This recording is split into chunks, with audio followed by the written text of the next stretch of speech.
ምዕራፍ 10 የኖህ ልጆች የሴም፣ የካም፣ የያፌት ትውልድ ነው። ከጥፋት ውሃ በኋላም ልጆች ተወለዱላቸው።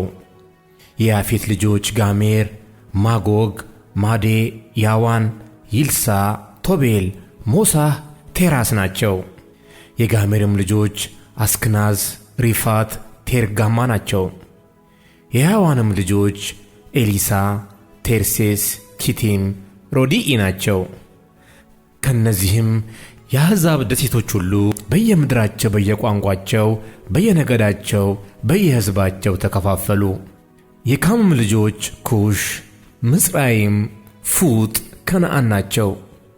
የኩሽም ልጆች ሳባ፣ ኤውላጥ፣ ሰበታ፣ ራዕማ፣ ሰበቅታ ናቸው። የራዕማ ልጆችም ሳባ፣ ድዳን ናቸው። ኩሽም ናምሩድን ወለደ። እርሱም በምድር ላይ ኃያል መሆን ጀመረ። እርሱም በእግዚአብሔር ፊት ኃያል አዳኝ ነበረ። ስለዚህም በእግዚአብሔር ፊት ኃያል አዳኝ እንደ ናምሩድ ተባለ። የግዛቱም መጀመሪያ በሰናዖር አገር በባቢሎን፣ ኦሬክ፣ አርካድ፣ ካልኔ ናቸው። አሦርም ከዚያች አገር ወጣ። ነነዌን፣ የረሆቦትን ከተማ፣ ካለህን፣ በነነዌና በካለ መካከል ሬሴንን ሠራ። እርሷም ታላቂቱ ከተማ ናት።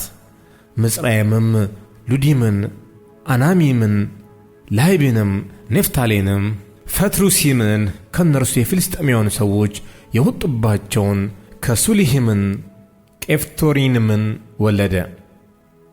ከነዓንም የበኩር ልጅ ሲዶንን፣ ኬጦያውያንንም፣ ኢያቡሳውያንንም፣ አሞራውያንንም፣ ጌርጌሳውያንንም፣ ኤያውያንንም፣ አሩኬዮንንም፣ ሲኒንም፣ አራዴዮንንም፣ ሰማሪዮንንም፣ አማቲንም ወለደ። ከዚህም በኋላ የከነዓናውያን ነገድ ተበተኑ። የከነዓናውያንም ወሰን ከሲዶን አንስቶ ወደ ጌራራ በኩል ሲል እስከ ጋዛ ድረስ ነው። ወደ ሶዶምና ወደ ጎሞራ፣ ወደ አዳማና ወደ ሰቦይም በኩልም ሲል እስከ ላሳ ድረስ ነው። የካም ልጆች በየነገዳቸውና በየቋንቋቸው በየምድራቸውና በየሕዝባቸው እነዚህ ናቸው። ለሴምም ደግሞ ልጆች ተወለዱለት። እነርሱም የያፌት ታላቅ ወንድምና የኤቦር ልጆች ሁሉ አባት የሆነ ነው። የሴምም ልጆች ኤላም፣ አሶር፣ አርፋክስድ፣ ሉድ፣ አራም ናቸው።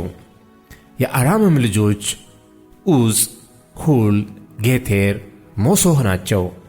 የአርፋክስድም ቃየንምን ወለደ። ቃየንምም ሳላም፣ ኤቦርን ወለደ። ለኤቦርም ሁለት ልጆች ተወለዱለት። የአንደኛው ስሙ ፋሌቅ ነው። ምድር በዘመኑ ተከፋፍላለችና የወንድሙ ስም ይቁጣን ነው። ይቁጣንም ኤልሙዳድን፣ ሳልፌንም፣ ሐስራሞትንም፣ ያርሃምንም፣ ሀዶራምንም፣ አውዛልንም፣ ደቅላንም፣ ኦባልንም፣ አቢማኤልንም፣ ሳባንም፣ ኦፊርንም፣ ኤውላጥንም፣ ዩባብንም ወለደ። እነዚህ ሁሉ የይቁጣን ልጆች ናቸው። ስፍራቸውም ከማሴ አንስቶ ወደ ሰፋር ሲል እስከ ምስራቅ ተራራ ድረስ ነው።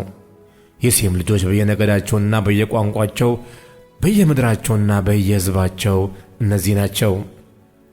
የኖህ የልጆቹ ነገዶች እንደ ትውልዳቸው በየሕዝባቸው እነዚህ ናቸው። ከአሕዛብም ከጥፋት ውሃ በኋላ በምድር ላይ ከነዚህ ተከፋፈሉ።